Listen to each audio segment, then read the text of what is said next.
Thank you, Dr. Sullivan, for letting me go ahead. I have to go into the dial now shortly, but I have a question for the Department of Climate. Maybe Karen would take this. First of all, I'm not asking you to comment on stuff in the media at the weekend where it was reported that tensions are mounting in the coalition over the scale of carbon emission cuts that will be required for farmers to deliver. But it seems that there's a pressure from one sector to go for the lower range of emissions of about a 22% cut, while there's, in principle, a 30% cut is what's desired. But I'd like to ask you, do you think if that's what's going to be actually needed, and that given that if that's what's needed, would we not have to have a cut in the herd to achieve a 30% reduction? And I want to point out that the IFA have written to the Taoiseach, the letter was circulated to us, and they quite rightly point out that there are special clauses in the Act for the place of agriculture and the characteristics of biogenic methane, and do you not think that that has given us hostage to fortune by having it in the Act in the first place? And my second question is to Mr Callanan. I'm sorry if I'm asking you to repeat stuff you probably said earlier because I had to leave, but feeding cows seaweed seems to be the way you plan to reduce emissions rather than any attempt to cut the herd. And it just reminds me of this idea that new technology is going to be the saviour for us in the future.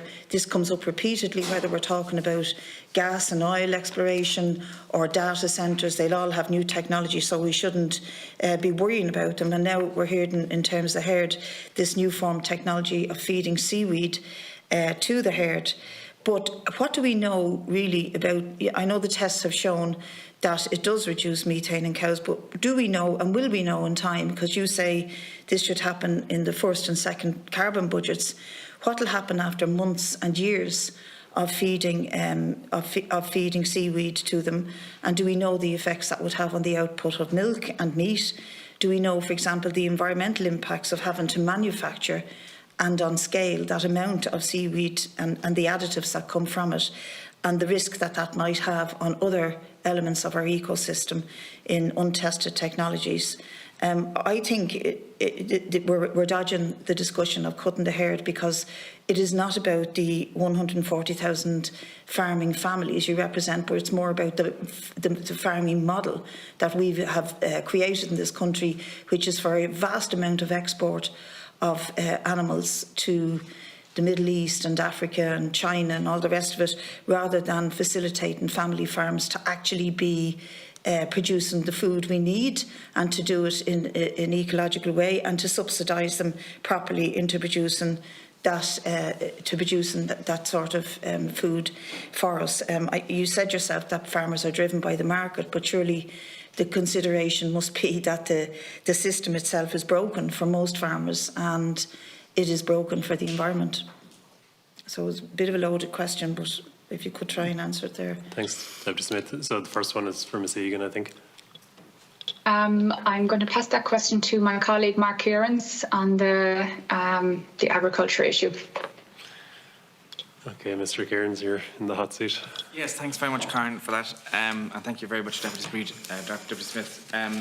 The first thing to say, I don't really want to comment on the media stuff, but I mean, tensions are healthy. It's challenged. There are honest conversations going on here across all departments, and we've heard that already this afternoon.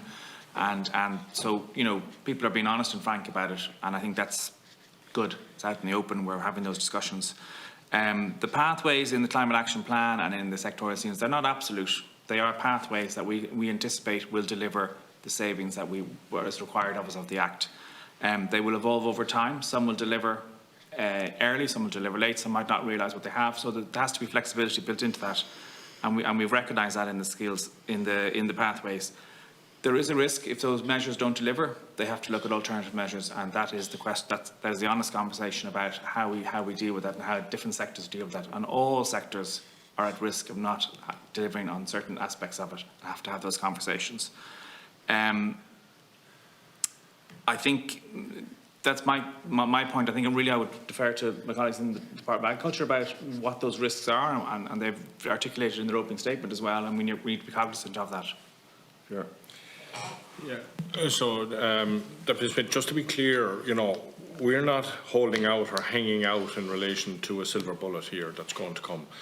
That would be a misrepresentation of the level of challenge needed at individual farm level to change practice, etc. So what I mean by that is, let's say, if you look at our overall, it's a whole series of actions. So, for example, it's reducing fertiliser, it's changing fertiliser type for the remainder, it's about earlier slaughter of animals, breeding strategies and how to deliver those. So feeding is just one component, and I think it would be wrong to suggest that we're hanging out, and particularly in relation to seaweed, because you're entirely correct, Deputy. You know, there are implications in terms of the level or suggested volume of seaweed that would be necessary. Seaweed is only one component of those feed additives, because everybody's investigating a whole raft of them, even from, believe it or not, olive residues, you know, as a surfactant that reduces methanogenesis within the rumen. So it's including commercial products like tree nop, which would be commercially producible rather than depending on the biological system of seaweed. Yes, there's research in terms of seaweed. It's also surfactants and oils, etc. So there's a combination of elements that are being looked at, and it's not that seaweed is being relied upon as the silver bullet here, you know. So that's just kind of where I'd like to make sure that everybody understands that, you know, it's a series of individual actions. The cumulative will add up to what is the requirements in terms of commitments here to meet our numbers. Specifically on the targets, 22% or 30%, do you think that the higher target is what is desired and what is necessary? And would it be necessary to cut the herd in order to achieve that? Well, I think, look at, that's a matter for government is going to have to go through what are the pluses and minuses in relation to it. What I suppose I have to be clear is that we have a pathway that we fully understand can achieve a certain level without reducing the overall national herd. That's infinitely more challenging as the numbers go up. And we have to recognise, I suppose, we'd also point out, let's say, to the committee that, you know, in terms of that international discussion in terms of food production, there are, I suppose, other countries looking at the difficulty and the contentiousness of agriculture, and just to articulate some of those, though, at European level. By way of example, its proposals in terms of the Fit for 55 package, not agreed as yet, are around an integrated agriculture and land use sector by 2035, and that would require at European level something like a 20% reduction in overall emissions and about a 25% increase in removals. New Zealand have, within their own legislation, they've segregated methane out, and they put a 10% target in relation to the reduction in that. We know from looking at other plans that Denmark, etc., that other countries are similarly challenged with, you know, what's the appropriate level of ambition. Where we see through the ag-food process, agriculture being is we will have to be a leader, particularly in terms of that pasture-based systems, which are positive, you know. So I just would have to, like, if you look at that suggestion in terms of where we feed the world, you go back 100 years in this country and we still had a situation where we were exporting quite an amount of foodstuffs out of the country. It's been the history in terms of our production system.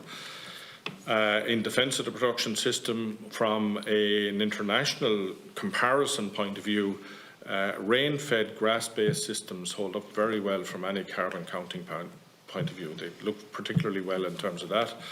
I often describe in terms of challenges around water that internationally it's not water quality, it's actually availability of water, where over 80% of all abstracted water is used for irrigation of crops for food production, not a problem we have here. You know, so our agriculture system, you know, we have our issues in terms of improving water quality. I want to be very, very clear with the committee here. But by comparison, we're in the top third in terms of European water quality in terms of that production system. So we certainly have a lot in our production system that speaks very favourably to the way we're structured. We are based on that family farm model. If you look at dairy production system, you have a system there where dairy farmers are generating a commercial income, going to processors which are predominantly owned by the producers that are supplying them and supplying into the marketplace. And I think that's a very positive system, you know, where we are supplying products, through a processing system owned in the main, particularly in terms of dairying, by the farmers themselves, and converting then into the marketplace, which is internationally recognising it as a very favourable production system, or we wouldn't be in some of the premium markets that we're currently in. I suppose the big concern is the rising levels of methane, as reported last year by the United Nations. They're very, very concerned about it. Yeah. Methane is much more dangerous because it traps heat at a much more intense level. And this doesn't seem to me to be treated with the urgency it deserves from what I've heard today.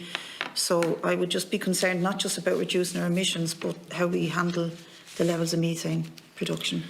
Yeah, so I'll ask Dale just to talk a little bit about that methane, but it is important, you're right, methane has a much higher impact, okay? But it is internationally recognised. It doesn't need to get to zero in relation to reducing its climate impact.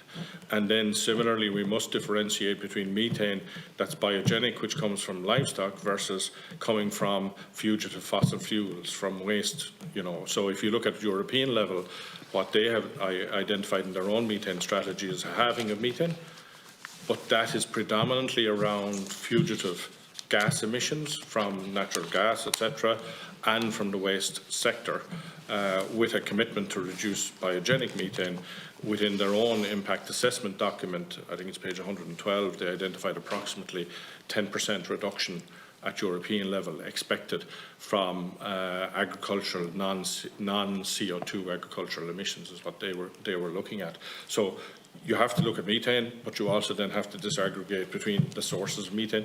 Their impact on the environment is no different, I want to be clear on that, but certainly where the focus of the significant reduction has to be understood. And finally then, in terms of that trajectory, recognising the EPA has recently identified that even to get to the lower end of the range, we're looking at somewhere around a 30% reduction in methane within agriculture to achieve that number. So we all agree on the trajectory in terms of methane reduction. The quantum is a different issue.